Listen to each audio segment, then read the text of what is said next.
What's up, everyone? Welcome back to the block, the Leon block that is. I'm your host, Jontel E. Toland.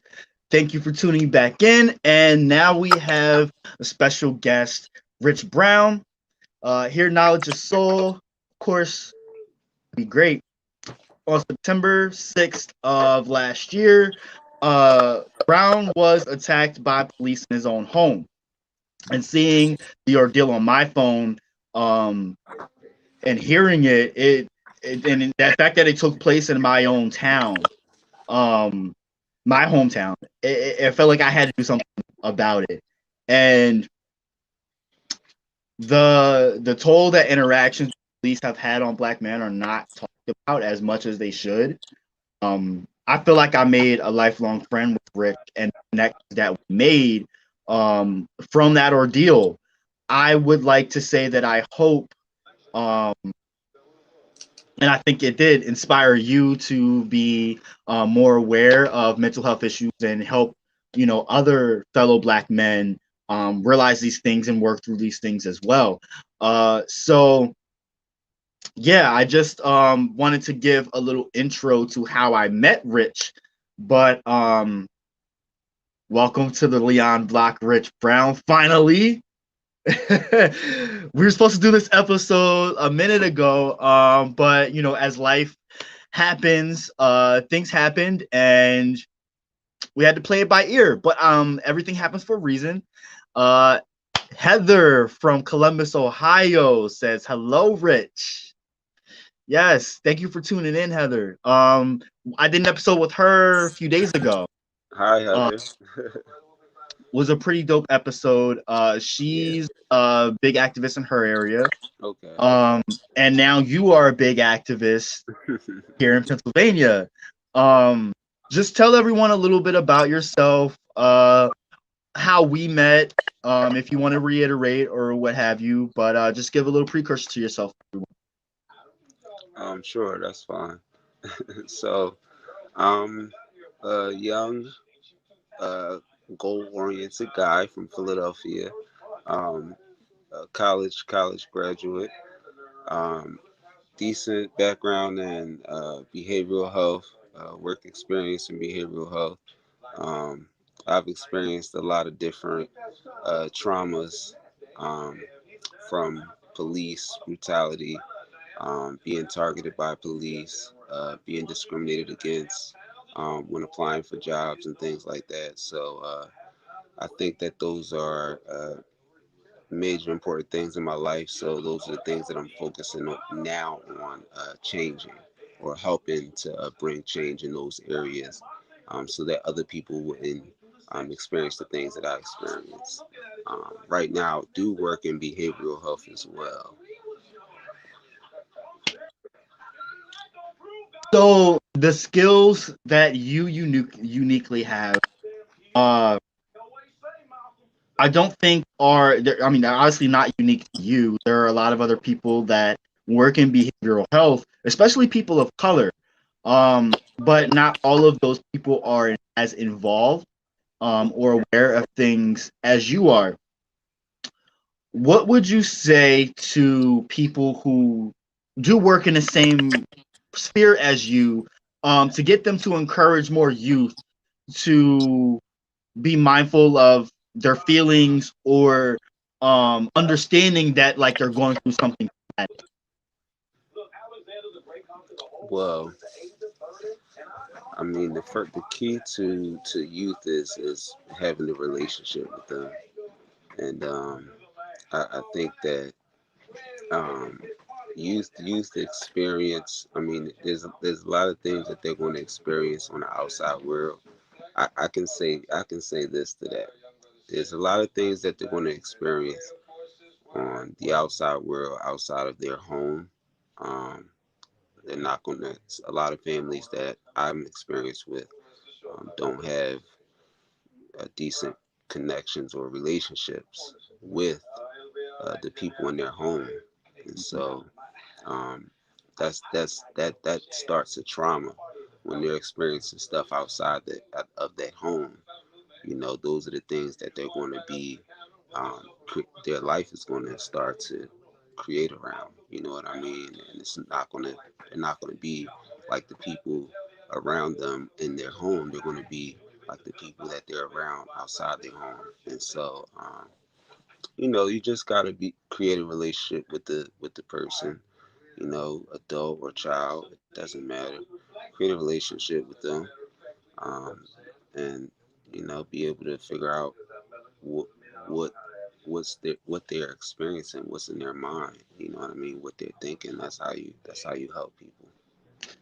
Yeah, I definitely can agree with that. I think that there's such an untapped plethora of knowledge within our youth, particularly our young black youth, our young BIPOC youth, that Right. is just waiting to be put out in the universe for us to really um, have the change that we know needs to be had. But I think uh, touching on what you said, it really starts building a connection and a relationship with this youth. Because I'm not seeing, at least from my perspective, I'm not seeing much of that. I know that historically, like particularly like black communities, we don't always have like a traditional family unit, um, which may play a part in certain things, No, it plays a but huge part. It plays a huge it part. does.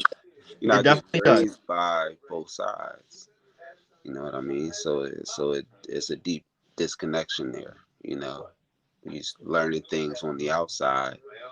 When you come back, it's going to be a judgment against what you're learning in there in your home.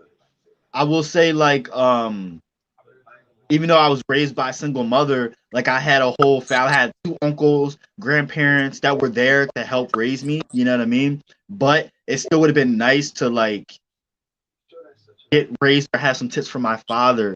You know what I mean? Growing up too. And I'm not complaining. You know, we all are dealt the cards we're dealt, and we make best with that.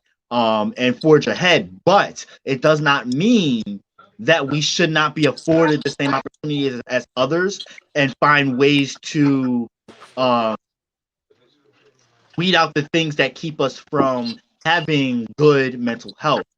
Um, I want to touch on like things that feed into this. For example, like uh, racial trauma, um, how that equates to PTSD symptoms. Um, I know that me as an individual, seeing um, one black man after another black man after another black man getting killed on TV, Yeah, on social media, like that's affected me. You know, my interactions with police were never, so I get anxiety anytime I see a police car. yeah, You know, that's not a normal way to live. That's not a normal way that anyone should live.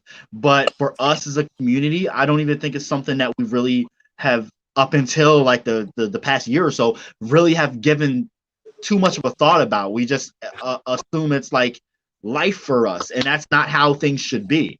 yeah, You know, yeah. I think that people don't know that. You know what I mean? And that's why they can, like, on social media when I'm reading stuff, it's literally just people like not trying to figure out what the problem is. They're just being opinionated against everything. They're being judgmental against everything, and they're like, oh, you're just complaining, you're complaining, but that's not what it is. These things, and then it goes beyond that because if you look at true history and the history of how we came about and everything, it just teaches you we were dealing with this since forever, and it's been passed down from generation to generation. You know what I mean? generational My trauma. parents, you know, my parents had to leave them something for them to leave me something. And if they don't, it's just a chain reaction. People have to realize that we're not being left anything. You know what I mean? And so now we have to start from scratch. And most people that aren't of color have those opportunities. And that also goes back to employment discrimination when, you know, you apply for a job and you go there and then they look at you and, right off the bat, you're being judged just by how Even you before look. that, on paper, my name, my first name, they'd be Oh like, yeah, what happened? I think it was in Philly couple years ago, where the girl, it might have been somewhere else, but I heard it on the radio. She went to apply for a job. They yep. seen her name, and they were, they judged her like, oh, we're not gonna keep you hired. I don't want you to answer my phone and Shaquan, it's just a mess. That's discrimination. It's complete discrimination. And the fact that, we can't hold the government accountable for it because, these people, listen, the policy say don't discriminate. But how are you going to know? You know what I mean? They can talk to you on the phone and immediately say, oh, his voice, her voice. It's discrimination.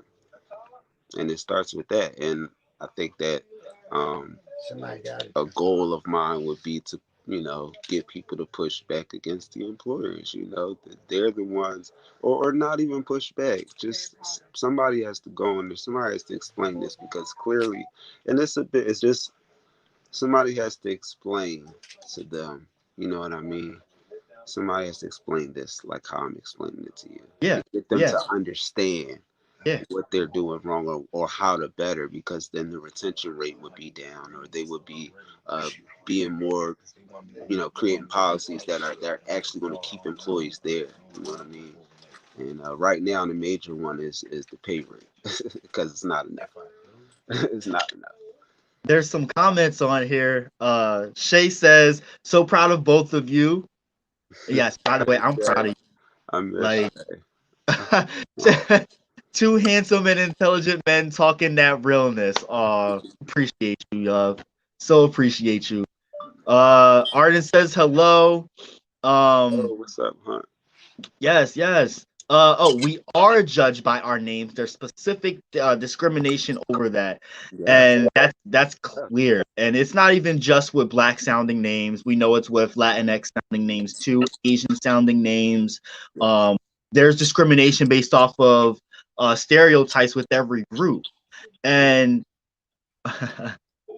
it's important to normalize um femininity within masculinity. It's important to normalize emotion within masculinity, Right. and that's part of what we're going to touch on as well. That's a part Because of love. That's a part of love. It's not yes, to yes, turn you off, it's a but part of humanity. It's a part of being human. How is it that as a black man, we're so forced into being a certain stereotype that we subconsciously try to uphold to, that we tend to mask a lot of our emotions or persona with uber masculinity. yeah, And it's not okay. It is not okay. yeah, it's Like, not. I should be able to cry. I should be able to Yeah, um if I wanted to wear a dress and heels and walk down the street and feel just as comfortable as a white guy that does it. Do you know what I mean? Like, um, I don't know. There's so many things, so many examples that play into this I'm not thinking of right now. But uh Adrian says, question for both of you. Does this affect you from even trying to apply for certain things? Like, has this not only affected from the white perspective, but do you hold yourself back out of conditioning and fear of these prejudices? I will say yes, but I yeah. want to hear your answer, So Rich. my answer to that is I will not apply to a job where I feel or I know automatically they're going to judge me because I'm they're going to assume I'm not qualified. They're going to ask questions that will disqualify me. Like, do you have educational? But do you have a bachelor's degree? No, I don't have a bachelor's degree. You know what I mean? But I'm qualified for the position, so I applied.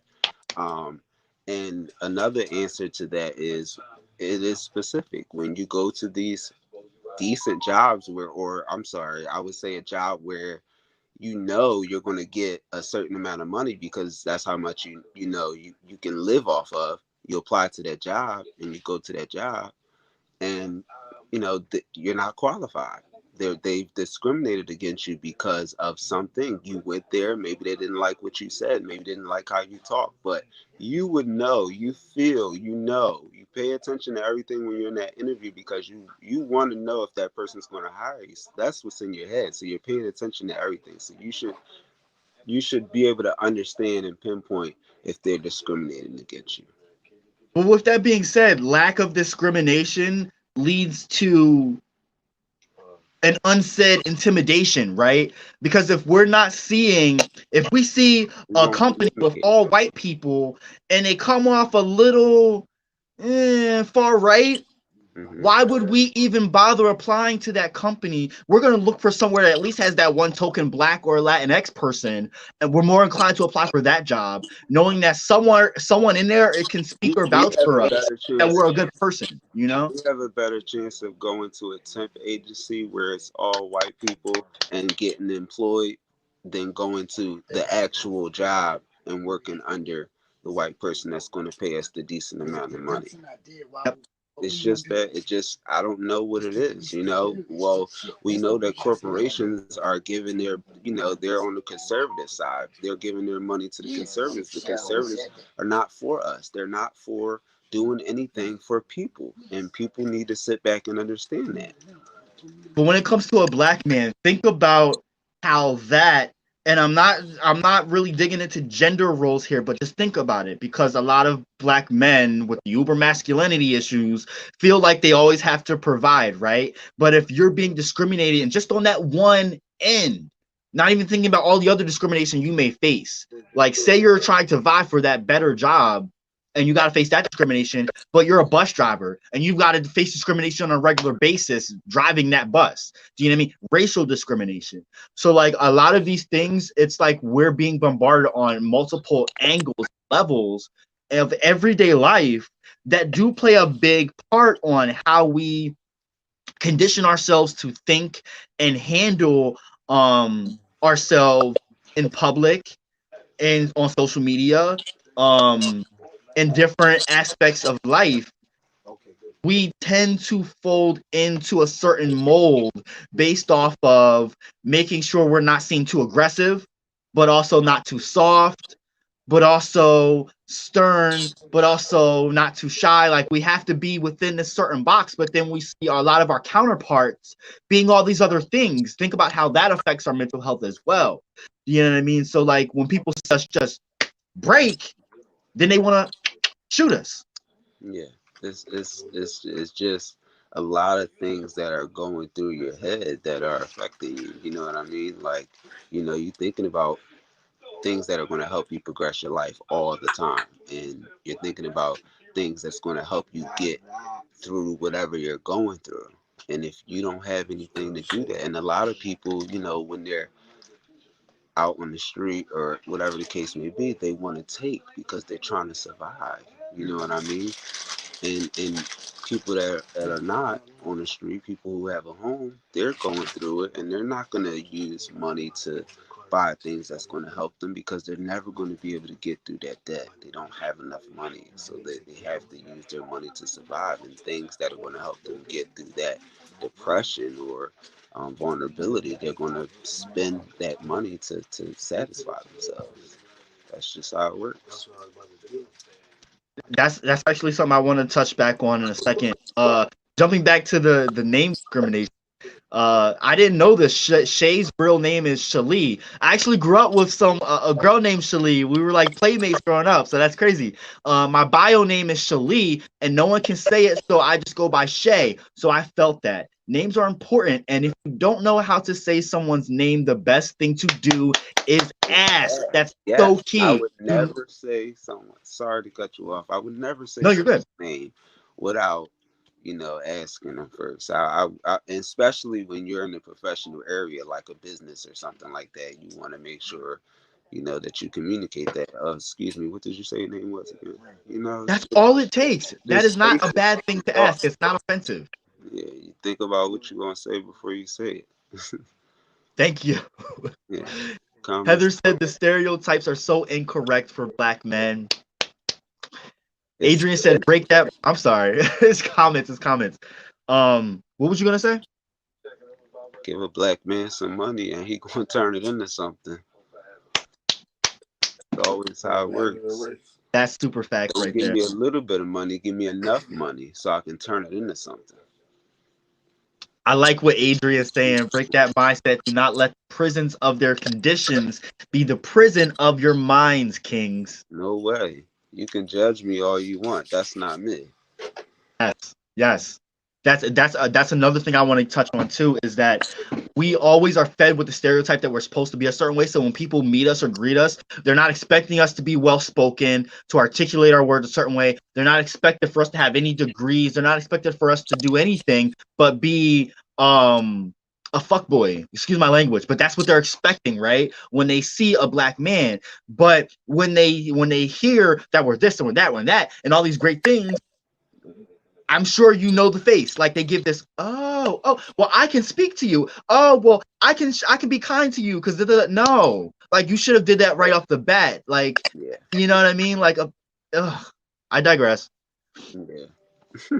Heather What you said, say? "Black men cry. Uh, some will take experience over a degree, which is true, but it does take shopping around for that. But just Yeah. off of just throwing stuff out here, like it can be hard to come by. It's, Um, it's, go ahead.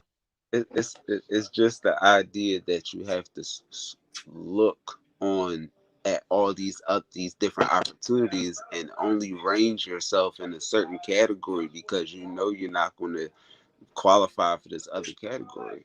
What and it could be just based off number one thing, your background. You know Yep. what I mean? Some people just are fit for the position or qualify for the right customer service level, and they just can't get that position because of police accuse them of something. Now they have a background and they can't get rid of it, and they can't get that job. And we all know that that's part of And really quickly, because she mhm. said temp agency, somebody said temp agency. When you go to the temp agency, they categorize you too. Oh, you only can Yep. make 7.25 an hour because you know because you You're have not a that part of the background. company. You do Yeah. have a background. You can make 12.50. 13. That's true too. That's true too. And then we think about voting rights. Think about how this in general affects us, not just mentally, but how it restricts us to part of society, and then at that in turn affects us mentally. So it's a revolving door, honestly. Mm-hmm. Um, they said facts rich temp agency makes you prove yourself up front. This is such a very often occurrence getting a job that way than direct hire. Myself as a BIPOC woman and my son as a black man have both had to go this route. And you ain't the only one, and especially here in Lancaster, being that it's like predominantly there's a lot of immigrants that go for like those low wage jobs, the warehousing jobs.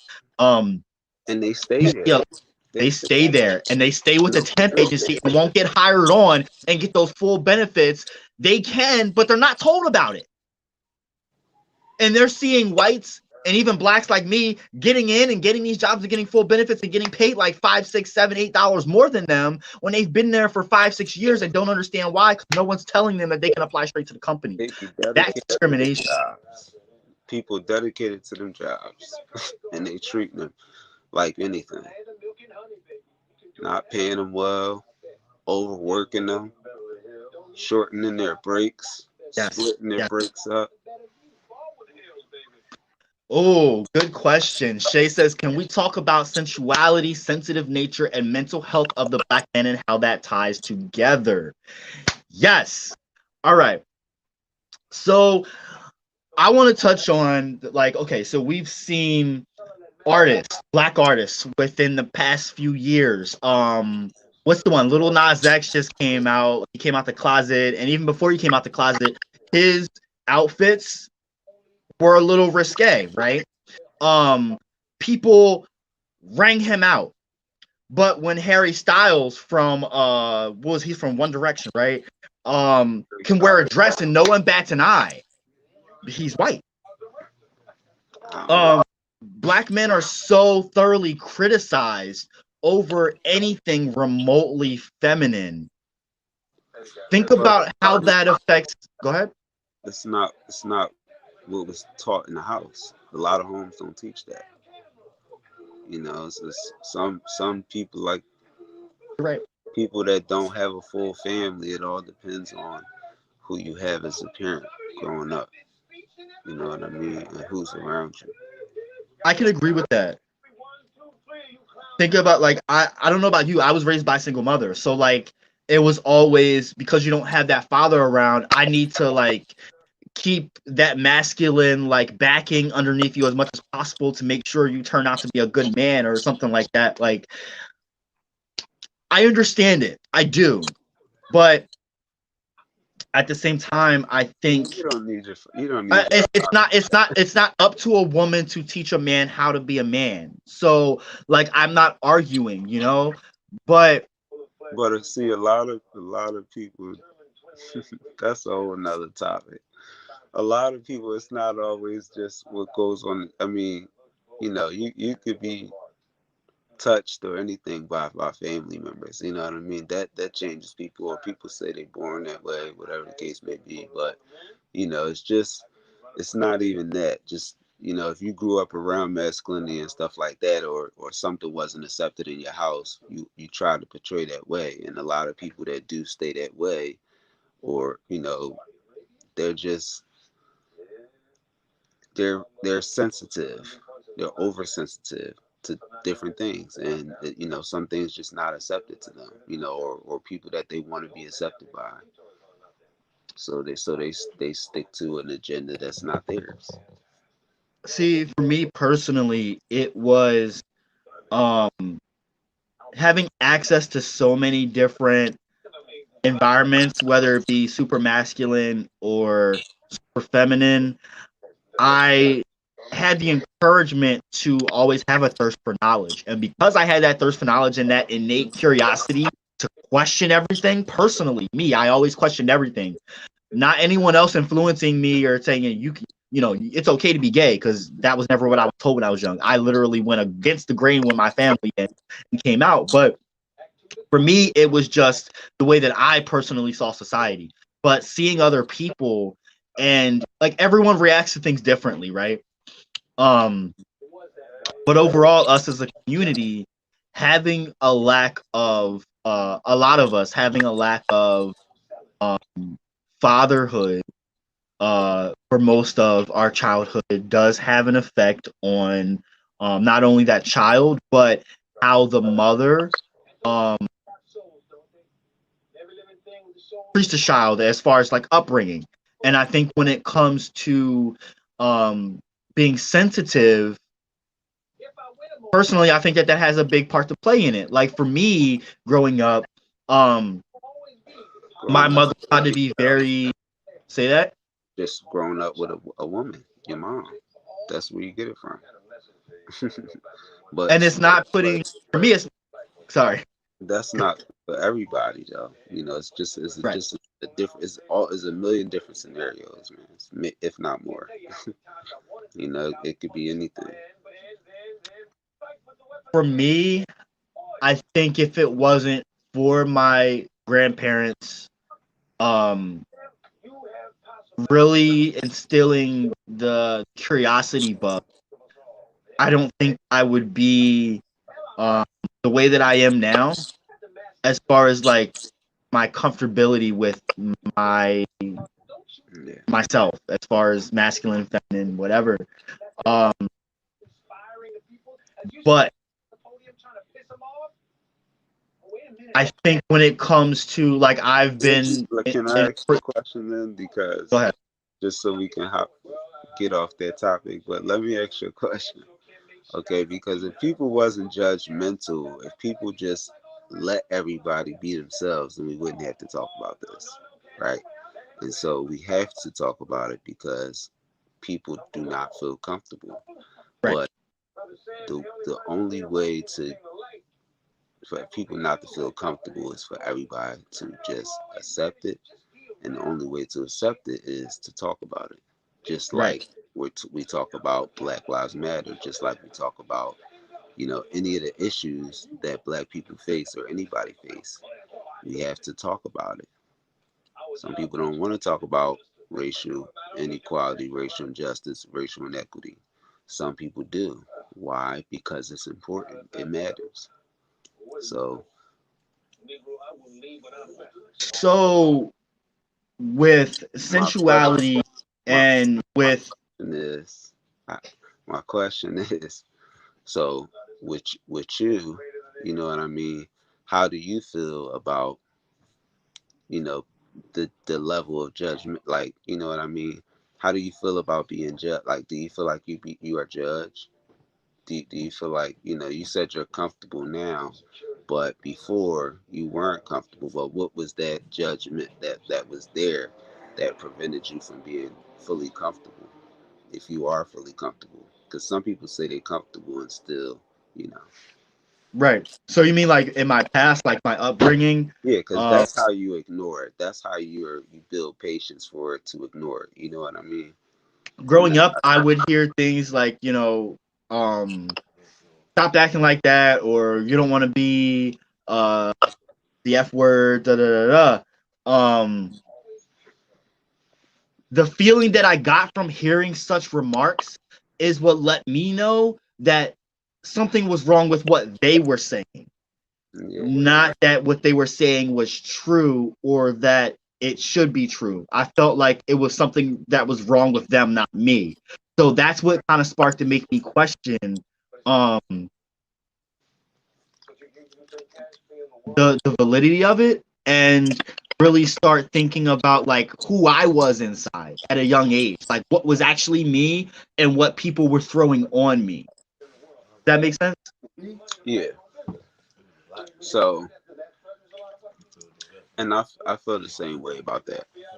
I feel like I was hearing things, not hearing things, but people were saying things around me, and so it would weigh in on your opinion about yourself. Yeah, yeah. And that's the same for any group. It's not just black men. That's the same. That's for And we any see it group. on social media. We see it on social media now. People, you know, those are things that are going to weigh in on your decisions because now you're trying to you're trying to build a life where you have people that will follow you, like, you know, that will support you, you know, things like that. And so if those are the things that you see, you know, then you're going to, some people who are, you know, just going through a lot of things, that's how, you know, they feel like they're comfortable, so they, you know, they try to fit in or try to do things to fit in or whatever the case may be. There's a lot of comments here, bro. Uh, all right. So Heather said they don't want to acknowledge the greatness of black men. They sure don't. Inferiority complex, but um, it's a huge added emotional burden to just trying to support yourselves. That is true, and that's what I wanted to touch on in a second is survival, because that plays a big part in this. Knowledge is power. That's white supremacy in action. Yes, white men aren't criticized to the same regard. So true. Love you both. Y'all hands down are the best. Uh, we need more black men in our son's life. It's imperative and help us them properly as single mothers. I agree. I agree. It's not about what gender person raises you, it's about who you are. You can be raised by a man and be girly, and be raised by a woman and be a man's man. And I completely Okay. agree with that Okay, as there well. was more to that. I just didn't want to keep going into it, but yeah, she's right. She's right. Shay said, this is for me. How does being gay and being a black man affect your psyche, like simultaneously? Um, You feel like you're never going to be accepted. That's I mean, you may have more to add to that, but um that's almost certain number one. You know what I mean? You just, that's one thing that sticks to your head while you're experiencing what you're doing. You know what I mean? But that one thing is always in your head because, you know, you don't know how you're going to end your life. Do you want to be married to a guy, or you want to be married to a girl? You know what I mean? For some people, and then for others, if they're just all, you know, completely uh, gay, then they decide, when do I fully tell the story, or, you know what I mean? Because your life is your legacy. You want to leave something behind, so you want a story. You gotta have a story to tell. For That's me, my take. for me, it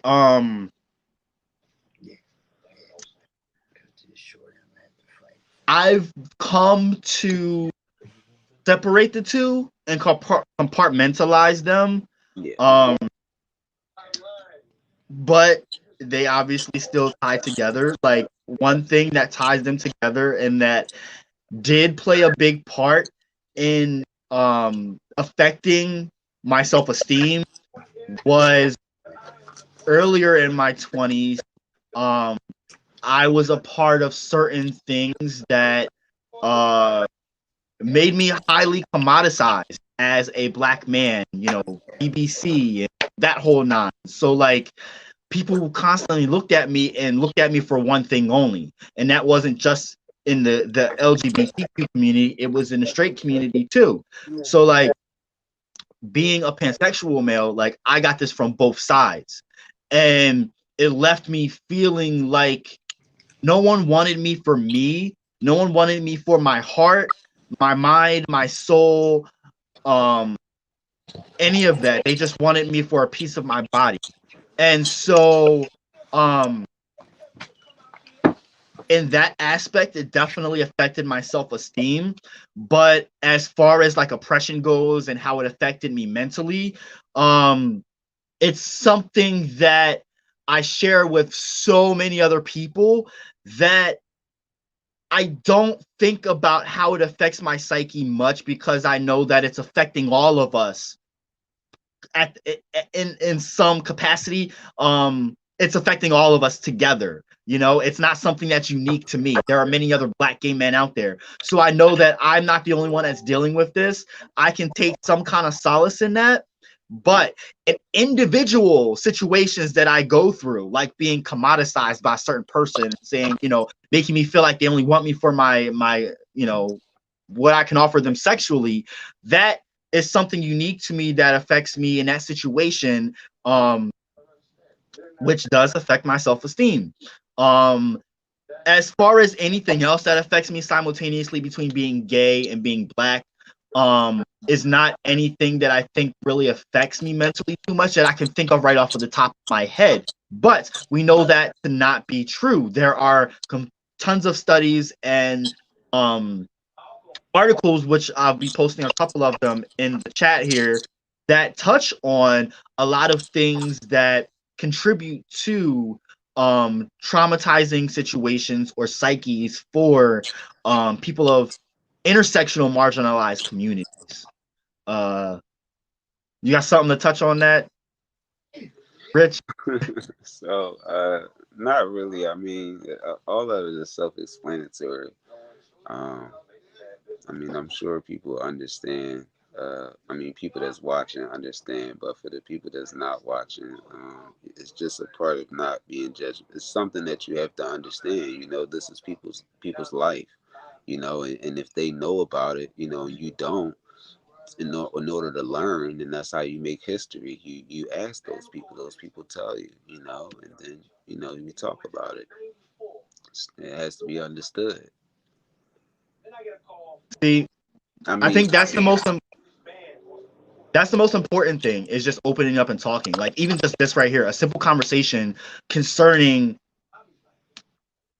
not just mental health, but what we went through, how it's come what we make sense of through things we've went through, what we've been through, and seeing ourselves in each other, so to speak.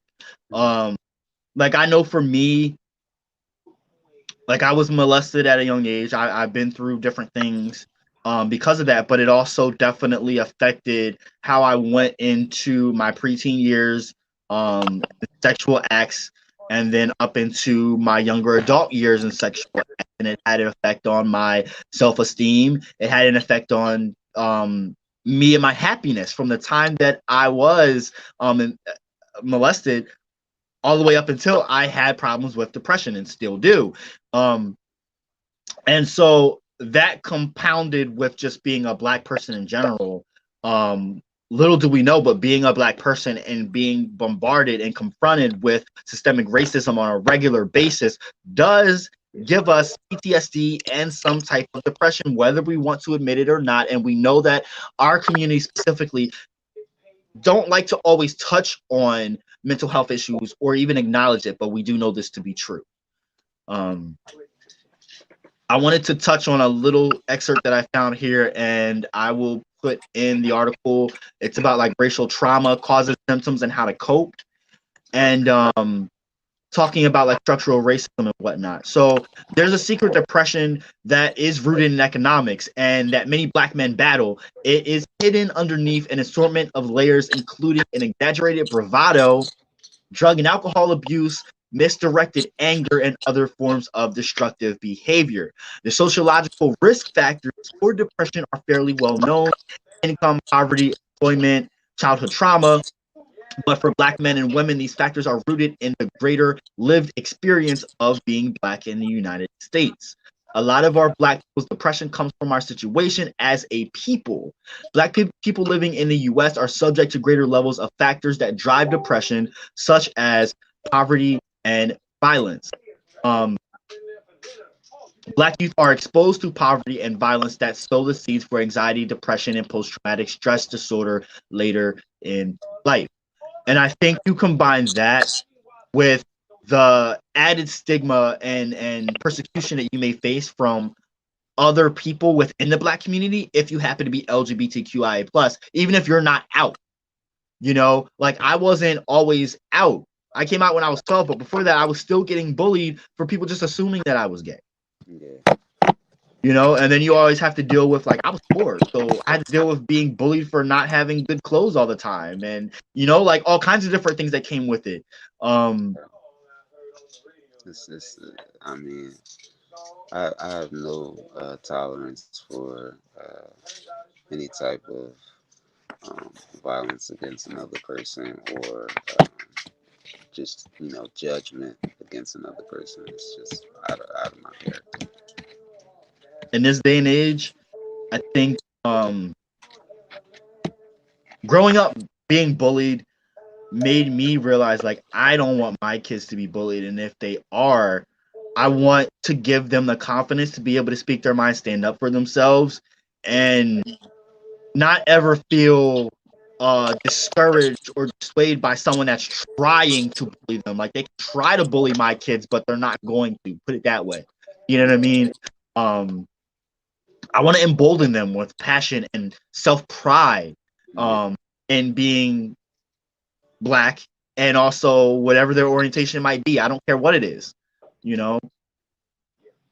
Well, I think that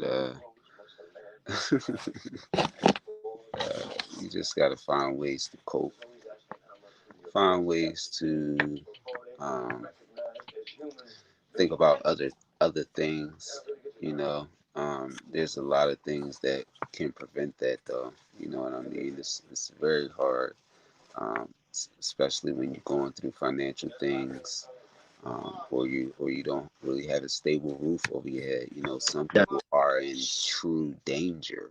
yeah, Um, and when I say true danger, I'm meaning they may be starving, they may be missing meals, they may, family just not bringing in no income, and people assume that applying for public assistance is helpful, and it's not always helpful. You got to go through a host of things. In some cases you don't get accepted the first time. In some cases you don't get accepted at all. You know what I mean? And so you just, in order to help people that are going through these different traumas, whether it's racial injustice or you know the economics of bringing in any type of income, or something. You know what I mean?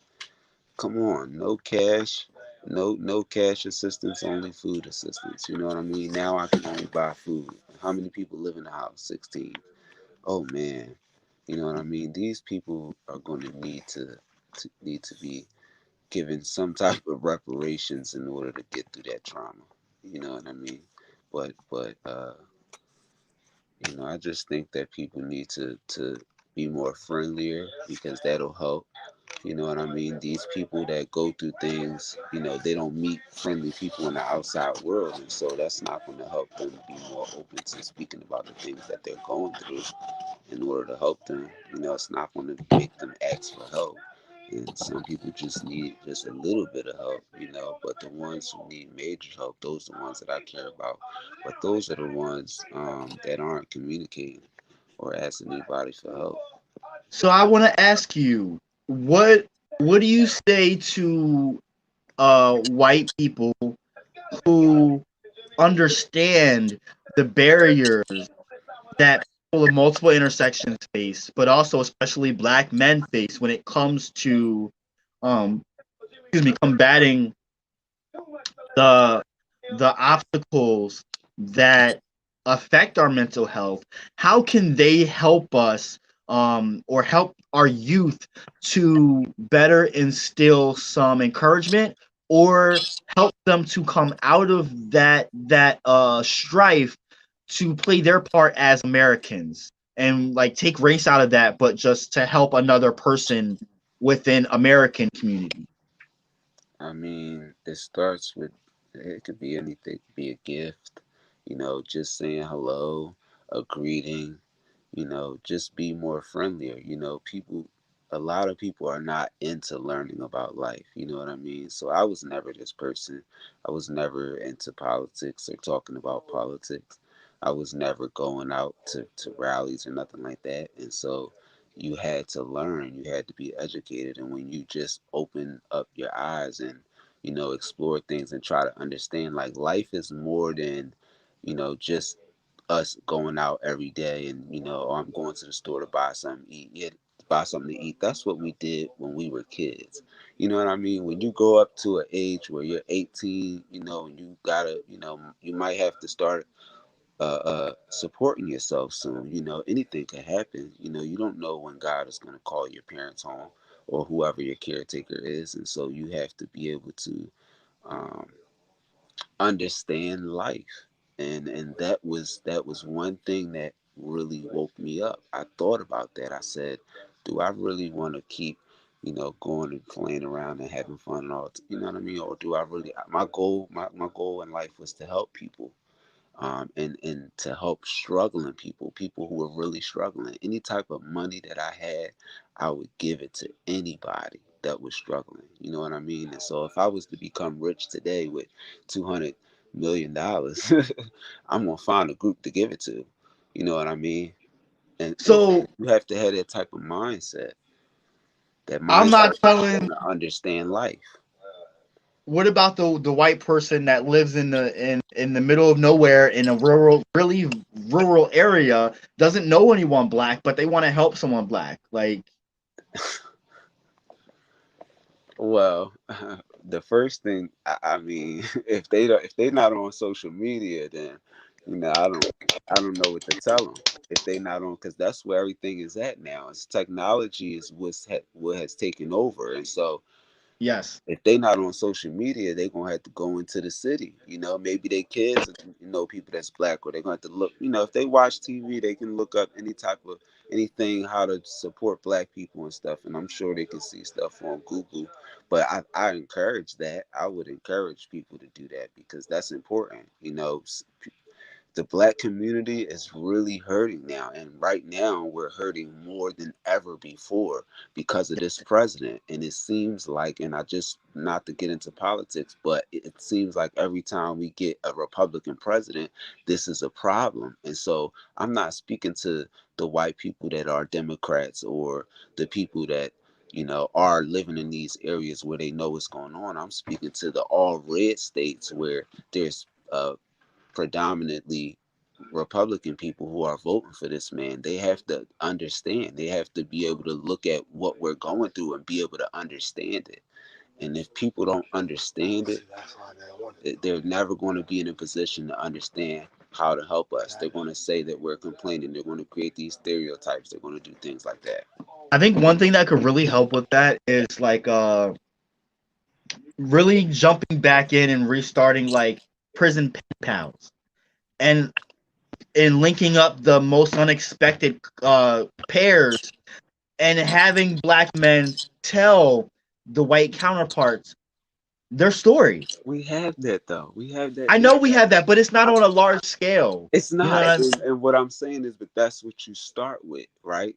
We have, and when I was in Coatesville, and I just want to say to all the people that's followed me from Coatesville, the people that I met, like, that's where it starts. If you guys are talking about it, you're standing with us, those people are probably going to listen to. I'm sorry, I'm saying those people, other people that are the people voting for Trump, right? These are the people who are blindsided by what's really going on.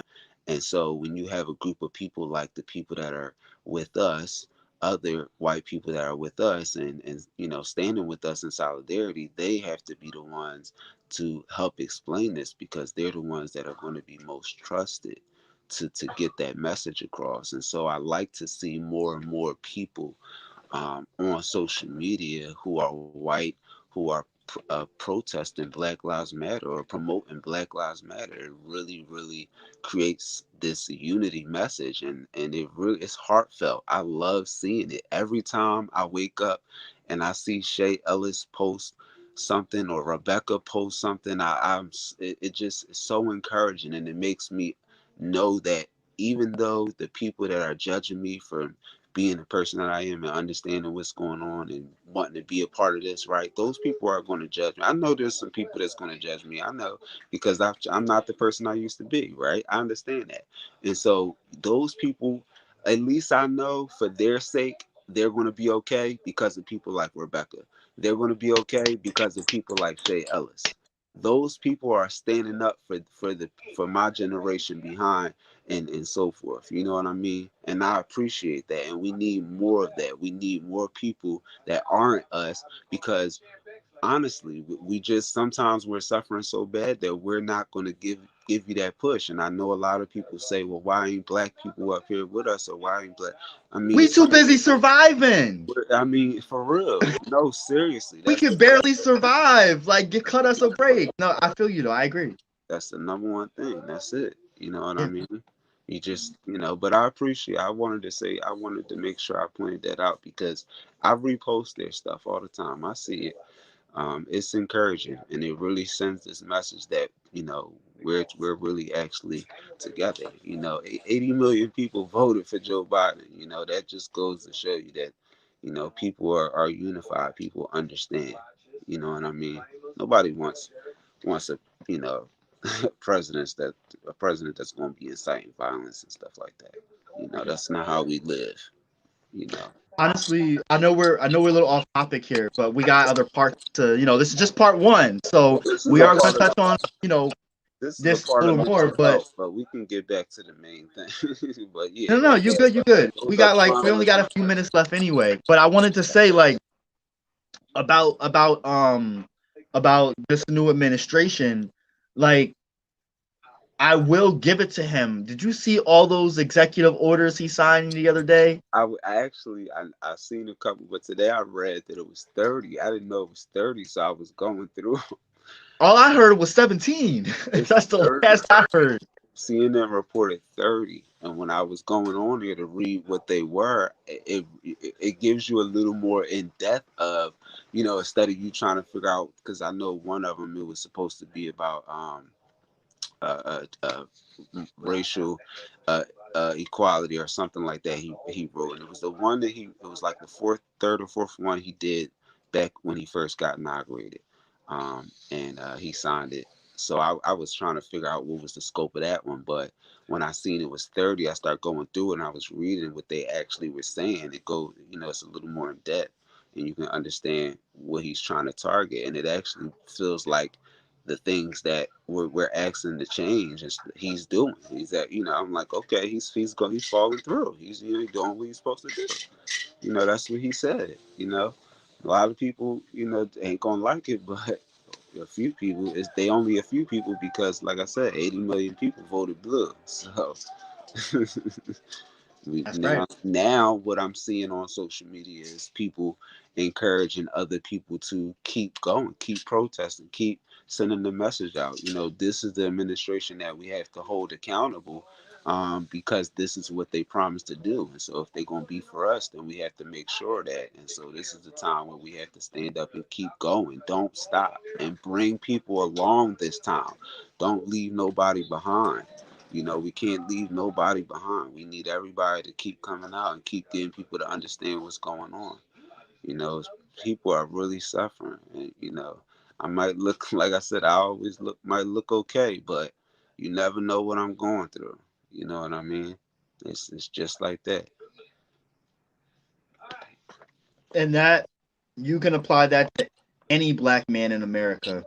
Yeah, I mean, any human being, but particularly for us, you can apply that to any of us, and you would not be able to guess the amount of things that we are juggling inside and just trucking through and not saying a word. Um, it's important for us black men to check on each other as much as possible. And I do my best to. I know you do your best to. yeah, And I know a few other people that definitely do their best too. But I want to stress before we wrap up here that literally it's okay to be vulnerable. It's okay to cry. It's okay to tell someone that you're scared. It's yeah, okay to call your best friend up, who may also be a dude, and tell them that you miss them. It's okay to show your emotion, and that's part of what not only do I want to normalize here, but also start touching on, the things that you and I know that we may have overcome or that we're working through overcoming because we're not perfect people right, and we don't have all the answers, but we're here to talk about obtaining these answers. You know what I mean? right. Um, That's it. so yeah, we're doing the best that we can. We're human beings as well, and we want to be the change that we want to see, and that's clear. Um, but I think it's also important that people see that, not just saying it. Yeah, So I appreciate you for joining in on this chat with me. Because I've been wanting to do it for a minute, yeah, and this ain't all of it. Because I do have some other questions for you, but I just want to get them articulated right.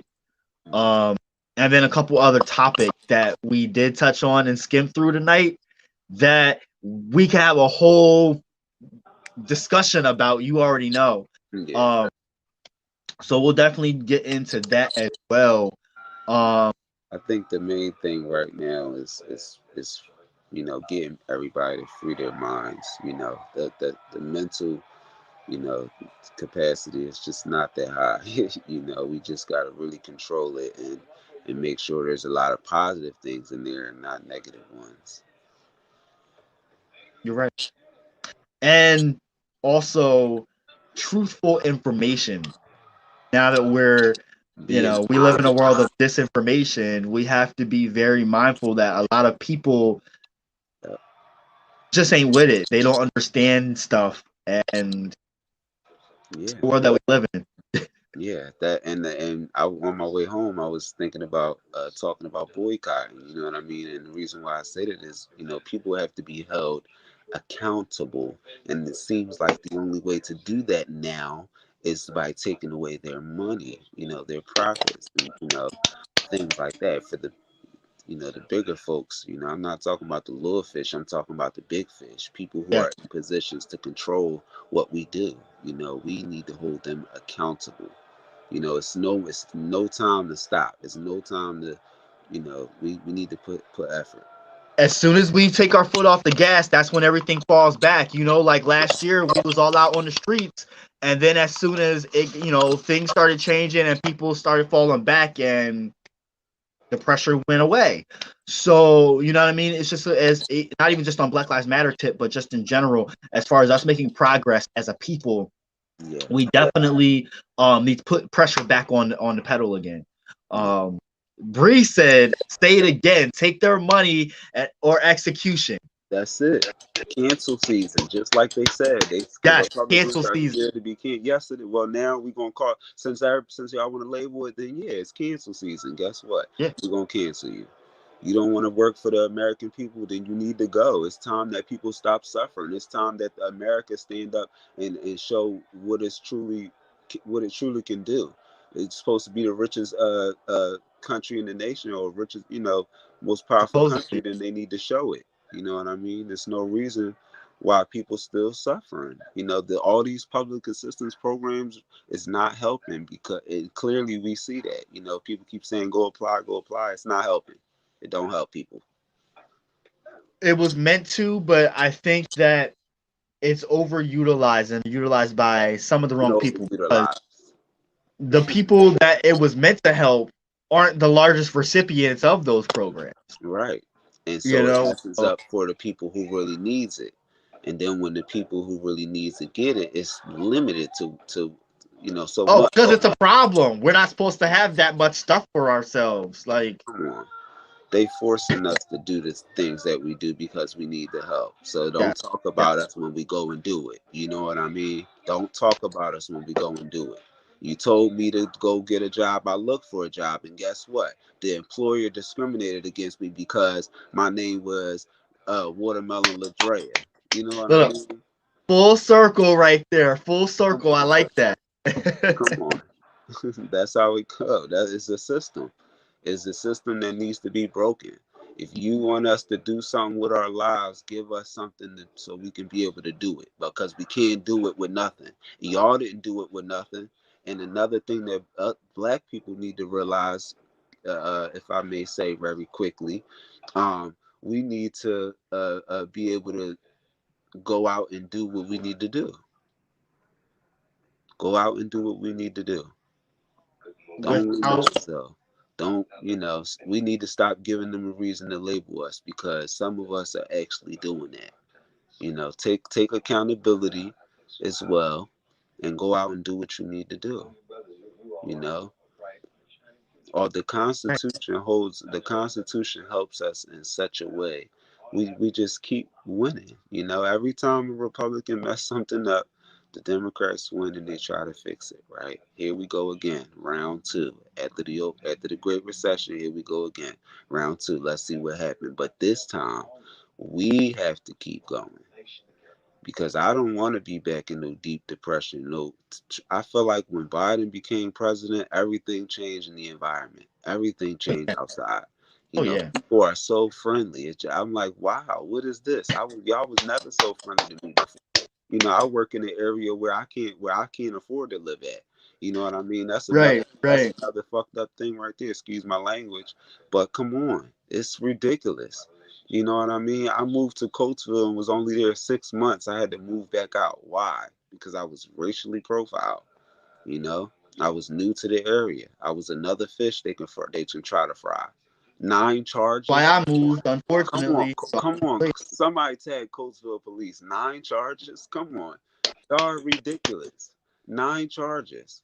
I speaking of, I know you heard about what happened today, I right? just seen I seen the video, and I immediately I got pissed off. All of those police officers I had a run in with. The female cop and her partner is the tall one who closed the door. He was the Yeah. one that's standing out front of my house when they were the U-Haul place was trying to come inside my place, and they tried to say we threw the furniture over the balcony, which was wrong. They had the But story all wrong.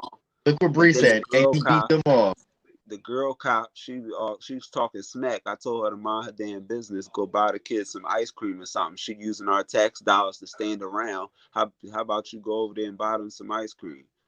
You know what I mean? It's hot out here. They go to ice cream truck, go spend them tax dollars. And then you see Kinsman, Officer Kinsman. He shouldn't even be on the street. He like hitting citizens. That's not how you respond to a call. I hope he see this too. That's not how you So respond to a call. let's bring this full circle here. How has that situation affected you, and how is it affecting you currently, like right now? How has that situation brought you to where you are now So mentally? honestly, I'm completely traumatized. I've been traumatized since Philly police. I've been traumatized. You know what I mean? It's never going to change. It's never going to change. It's no, unless this world can give us some type of reparations. And I mean, police reform, defund the police, about whatever it is, they need to start changing stuff because that's the only way we're going to ever feel safe or be able to trust this government. They have not done nothing for us. These police have really became an essential part of destroying people's lives completely, completely. Just one charge turns into 9 charges, and that's the end.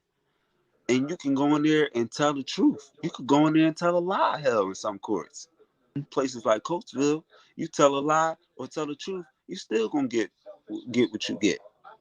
Yep.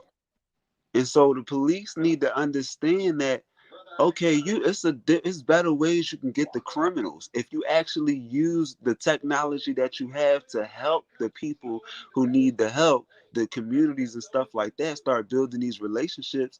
You actually get more people to tell, and then on the side or whatever the case may be, whatever it is, y'all can create a different type of an environment where y'all can be able to catch these people without incriminating the wrong people.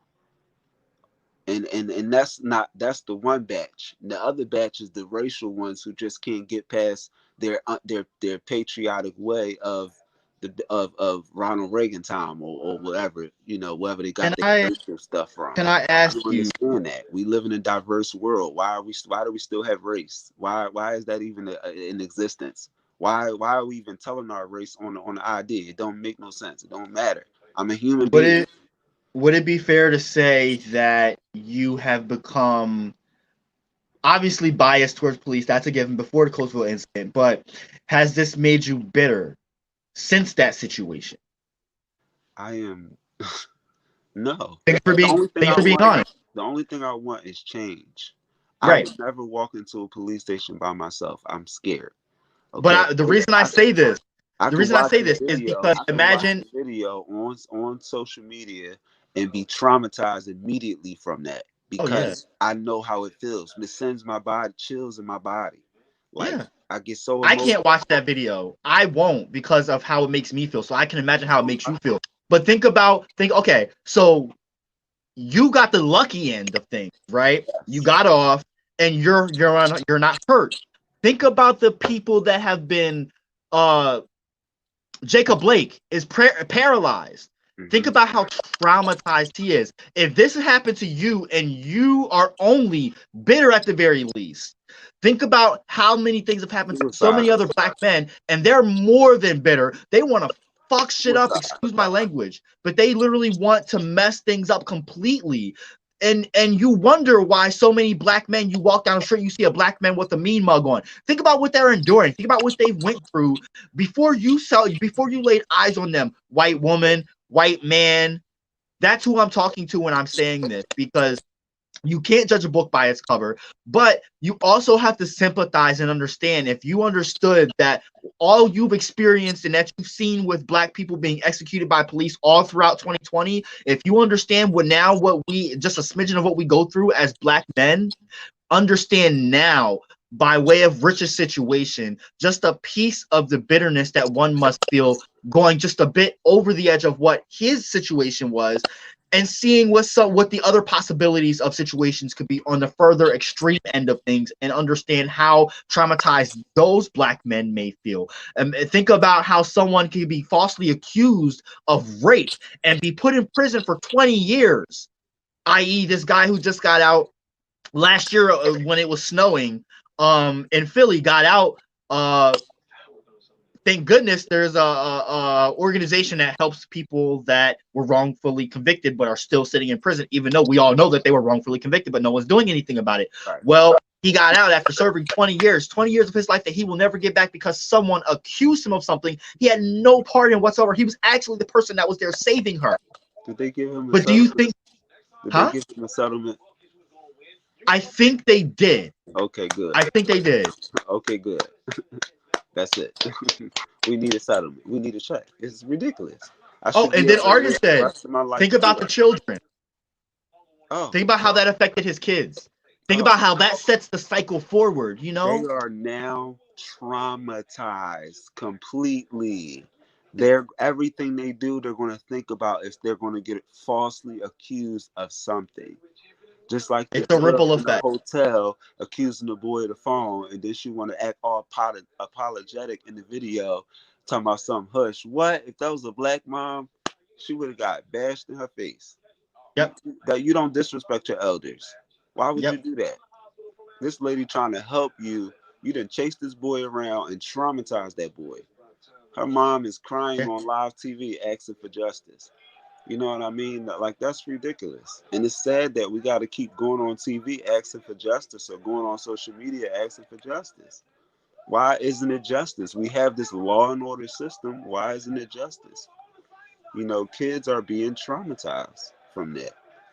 Some parents can't even give their kids enough love. I work with kids from 2015 to 2017, and the kids that I work with on my caseload, they parents, I would contact their parents. Their parents will come there and pretend like they care, and the kids come back and commit the same behaviors over and over again. And they'll tell you, they tell kids to tell you what their parents do and don't do. So now I know. Now I know not to say nothing to the parent. It's only all I could do is hope that the gifts and stuff I get this child to do, to control his behavior is gonna work. The That's only all I thing can you feel hope. like you can do is reach to the kids, get those kids because those are the That's seeds. it. That's it. You gotta try. If you really care, you're gonna try. But that's our generation that we got to care about now. We no We longer have to we nurture. don't we're all we need. Our generation need our student loan because all them videos and stuff on student loans, all that, all these little universities, colleges, whatever, opening up institutions. They taking our money, quick money, because they say they're gonna get us a job, and then they don't get us a job. So our generation right now, what we really need is that loan forgiveness. You know what I mean? But our generation behind now, we got to start preparing them because we older. We was prepared. You know what I mean? We just didn't really pay attention because That's we a so whole focused separate on all the topic. stuff that this music industry is giving out, the sneakers, the clothes, all the monies. That's what everybody want to do. That's not important. We seen that in 2020. That's not Yes. important. What's important right now is holding these people accountable so we can live like that and stay living, remain living like that, so we can live in a world where everything is, look at China, man. They putting up it's glass everywhere. I'm so upset. China's on some other. That's a whole nother topic, but I'm so upset. Right. We gotta really get there. It's a lot You and going me, we on. got so many topics we could talk about and have so much stuff to say about a number of different topics. Like, I admire you as another black man that you're knowledgeable about so many things, that have so many things to say about so many different things, like myself. And so it's nice to be able to just call you up and talk about whatever, and not even anything in particular, not any, it doesn't even have to be anything of substance, but it's nice to be able to talk of things of Right, substance with you.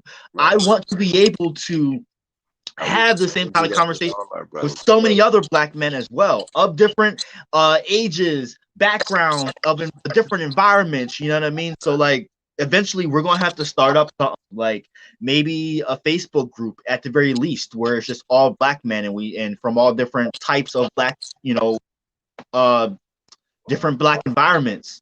You know what I mean? Start small, and then maybe from there we can um Gotta come groom together. ourselves to be Yeah, mentors, and find young black men to mentor. yeah, That's inevitably what I want to get to, is mentoring young black men. yeah. Keep this podcast going. You'll do it. Oh man, you already But you know got this to ain't go. talk No, about it Leon though. Block ain't going nowhere. You gotta invest in it. You gotta talk about that.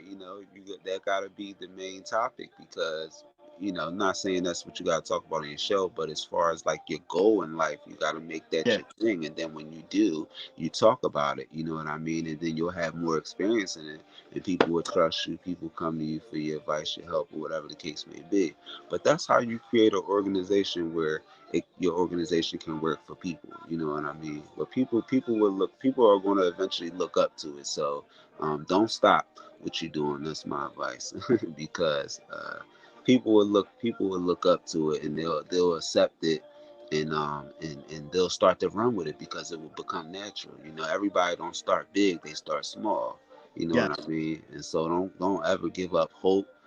Always dream big, and if you believe in God, believe that your seat is waiting for you.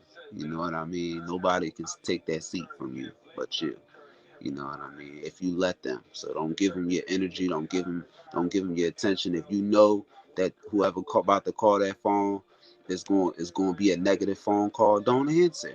Don't answer. Honestly, we really got to control our minds. If we keep allowing ourselves to keep getting tangled up with the way other people want to live their lives, and we try to live like them because they want us to, no, that's not how it is. We shouldn't want to. We should allow everybody to be themselves, and everybody should be able to express themselves, and be able to have that support to do what they want to do. We should be supporting each other. And one thing I want to say about the black community real fast is what I was going to talk about earlier. We have to be able to work together, right? You see these white people, they were working together, they're putting their money together, they supporting each other, they donating and stuff like that. We not doing that. And I'm not saying start donating knowing that you're going through something right now, but I'm saying when you do have it, look up these places where you could donate that actually help people. You know what I mean? And then you also put in the effort to those Sometimes it's not, sorry to cut you off, but it doesn't even have to be monetary. Sometimes if you don't have that money, rep that yeah, business. Go to your yeah, homegirl and say, "Yo, she got some banging ass chicken at her restaurant. Go check her out." Or even yeah, go to that restaurant and be like, "I don't have money right now, but I'm gonna come check you out on Friday when I get paid, Holmes." Do you know what yeah, I mean? Even just that little bit of encouragement yeah. means the world. Yeah, I don't wear designer clothes. Why? Because I don't know those people who make it. Why is it designer? Because they say so. Okay, they use a certain material. I pay for the material, but I don't want the logo. You know what I mean? What do it stand for? What are you Right. doing for my people? Where you sending that money Right. to? You just got to start understanding things, and that's fine if you want to buy that stuff, right? But then it goes back to what are you doing with your people, community of people? You know what I mean? Your people have to go up. So if you know people that got a business or something, start supporting them. Or if they trying to create a business, the banks is gonna give them a hard time with getting a loan, so they need your support. Put something together, do something for each other. But we gotta start putting our ideas together and be able to grow, because if we don't do that, they are the people that's going to succeed. Indians coming over, Chinese people coming over. We got a lot of Latinos coming over. All races are coming over, and they building up. Here we are allowing them to buy up everything, and build their businesses because they put their money together, and they sharing, the work. They sharing the wealth. They got the family working it. You know what I mean? Why aren't we doing that? Why? Now I understand that this real quick. I understand there's things that tie into that, with the trauma, and we don't trust people and stuff like that because of how we grow up. We just don't trust nobody. You know what I mean? And so, that ties into that. And now it's going to scare me because I don't want you working for my business. You might be black, you might be my cousin or something, but I know you still, whatever the case may be. That all plays a part in that. So that goes into your mind, your mental, all of that stuff. That affects the way you think and how you control your next move. You want to survive. Right. That's You know what I right. mean? So we gotta start supporting each other. Stop judging each other. All that social media stuff right now needs to be put to a rest. We are in a time of crisis. Like Yes. right now, we need to move forward on how we're going to help the black community survive. You got people right now who are in a higher power, like Obama, who are trying to create. I don't know. I forget the group that are trying to create this black a neighborhood where they create our own state or something like that, but why are we not a part of that? You want to be a part of that, so you got to start paying attention and start creating black wealth. We got to be able to do that, come together, don't judge each other, stop judging each other, man, because like I said, we only encouraging their narrative that they're putting on us. That's all we're doing. We're put that's mind boggling. That bothers me. You know what I mean? That As stuff it is should. important. If I Yeah. really want to be able to that's important. It really is. People need to understand that we are really in a time of crisis, and that if you want our generation to survive, or our culture to survive, then we really gotta start helping each other, because eventually we're gonna go from however percentage, however the what 35% population to 10% population, or probably 1% population, because we're just going to be dying off. We're not leaving no legacy or nothing. You know what I mean? We got to Yeah. do that seriously. So I will say that the phrase for this episode of mental health uh would be community, and just the theme that we've just been dancing around seems to be like it's important for us to come together, show each other love, be the community that they say, the black community, but a lot of times we don't feel that together Yeah, as one group of people. We may have our families and our friends or whatever, but we don't have one big community where we feel where we need to like have the encouragement that we're speaking of in this chat. So I think that is one thing that people should take away from this episode is being more communal to your fellow people of color in your own environments. and That definitely should be important. being Um, honest. and the next time, uh, I don't know. What do you think should be the next theme for Black men's mental health on the next episode? I mean, we didn't really talk too much about the coping mechanisms, but Right. I mean, most of them just surround getting that negativity out. You know what I mean? And so, if we're going to keep talking about mental health, we need to be talking about how we're overcoming it. That's what we need to be talking about next, because we all should understand that, we're going through a mental crisis. You might I not like that. believe that you're going through a mental crisis, but you're going through a mental crisis, and it's Yeah. okay. It's okay. I understand. No, some people may not understand, but just know that I understand. And some is other people who understand just like me. So that's the whole top. Just I mean, people you want to and help. People there to help. We just got to start talking and stop being so. you and I check in on each other all the time, Yeah, and and it just we don't matters. always have our best days. We have bad days. I live with bipolar disorder. I live with anxiety, depression. And so realistically, every day is not sunshine and rainbows.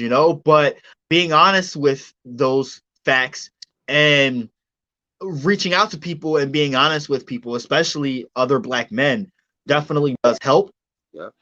and makes me feel seen and heard, knowing that I'm not the only one dealing with this type of stuff that I deal with, Yeah. you know. Right. And so I think it's important for you all, whoever's watching, to definitely do the same for yourself. And if you don't have that, reach out. I'm here. Rich is here. Out there, you We are gotta give people you a who, page.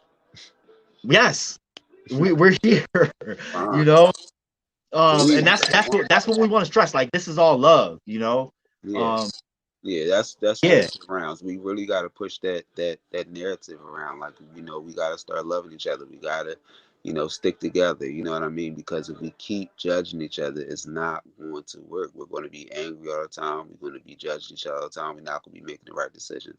You know what I mean? agree. So it's really about unity, and this message that Biden is trying to send is serious. Listen to it. Come together. Hopefully we'll start seeing the gun violence go down. I'm very critical, hypocritical towards that. I don't like it. It's really horrible that what's going on, and kids are losing their lives, like kids. Seriously, every time I look on the news, kids are dying. So we really need to come together, start helping each other. If you could stay in the house, stay in the house. You know what I mean? Let's just get through this time, and then when we can really be together, we gonna do it. You know what I mean? I love when I go and see on TV everybody in New York walking together. Nobody's bothering each other. Everybody having fun. Why? When are we actually gonna live like that? That's the kind of mindset you have. And I know it's probably not gonna always be perfect, but Right. can we get to a point where we're not judging each other to the point where we're withholding our success from each other? Because if you don't have the mindset to cut people out or negativity out, and you just keep drawing yourself to it, it will control you, and you just forever be traumatized. You have to open yourself up.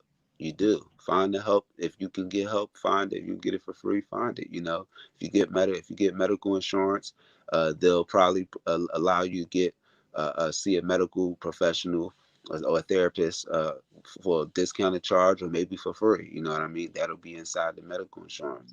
And so you know do that. Talk to somebody, because if you don't talk to nobody, you're not gonna be expressing how you feel, and then it's always gonna be bottled up in your mind, and it's gonna be weighing in on every decision you make in everyday life. That's important. You gotta talk. I open myself up to speaking to people, and that's, I'm an introvert, but when it comes down to being honest and actually, not lying, I'm telling you, it frees you. You feel so good. You feel like you don't have this thing. And I'm speaking, when I speak mostly for the black experience. You know what I mean? If for anybody who not relating to this message or any message that I'm sending, but I'm speaking. This is what goes on in people's homes and around this area where I grew up, in other black communities. You know what I mean? And it's mixed race too. We got Hispanic people, white people here. They going through it too. I see everybody. Everybody's going through it. And everybody seems to take care of each other. It could be a store with no owner, and everybody's going to run in. Nobody's going to knock each other over. Everybody going to make sure everybody gets something. You might see a black guy handing a Hispanic lady the food or whatever she want. You know what I mean? Just because. You know what I mean? It comes to a point where we understand this unity. We just not doing it. And so that's something that's important. We have to start doing it, and being honest is the most important thing. If you start to clear out all that negativity and them lies and stuff like that, we start being honest from here on out with anybody around you. It could be your friend, your boyfriend, your girlfriend, whatever the case may be.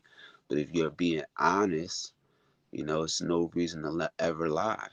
Don't put yourself in a position where you have to lie, because those things seem to be messing us up too. And I point that out because it's important. And it may not be going on in your life, but I see it. I know what's going on in the black community. I know what prevents us from moving on. And if you understand these things, you'll be able to control it. You'll be able to, do That's a different. big part of it, is understanding it. Understand Yeah. it. Educate yourself. Open yourself up to learning, different things and learning new things. It'll really change your mind about a lot of things as well. No, you're right. Um, Before we go, we gotta wrap things up. How do people who want to reach out to you or get advice from you? How can they reach you? They can write me on social media, Facebook mostly. I'm mostly on Facebook, so you can write me on Facebook. I'm not on Instagram like that. I would prefer to keep communication off of there, but a good way to keep communication in a thread of communication would be Facebook. And Okay. that's Rich Brown. You can look me up, Rich Brown. I'm on there. I believe it's Rich Brown or Brown Rich. It's there. I'm there. It's a picture of me up there.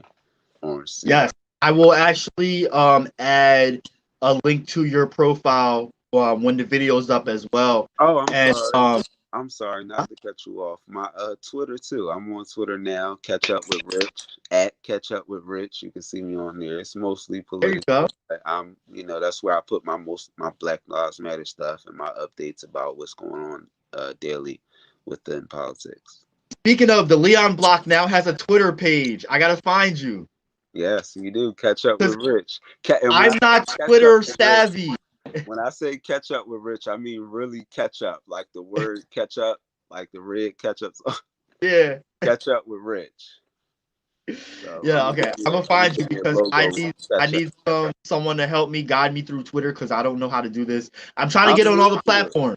I'm new to it. I was just going back and forth with this girl because she was criticizing AOC about not showing up to.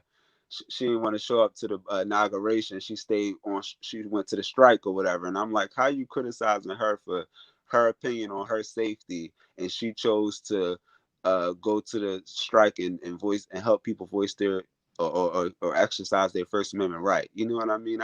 I would have done Yeah. the same thing, on inauguration day, just because. Yeah, sure. We see you, Biden, and we're coming for you. You're going to start doing for people, like you said you was, and like you should be, like any government should be, helping people. Hopefully that is the case. Hopefully they keep up with it. Um, Yep. you make sure you find me on Twitter. Everyone else, make sure you follow me on Twitter. The Leon Block on there. You can follow me on YouTube. Subscribe to me on YouTube. the Leon Block channel. You can also follow, like, and share my Facebook page, The Leon Block, my Facebook page, Leon's Revolution, and my Facebook page, Links to Urban Media. And then also myself and Bamzino have a podcast on Spotify called Anarchist Newsletter. And of course, it's been a pleasure chatting with you, Rich. We are going to have many more conversations. So, folks, stay tuned for him. We will be talking more in depth about this topic and many more coming soon. I thank you all for supporting the Leon Block, of course. Go be great and make it a good one, y'all.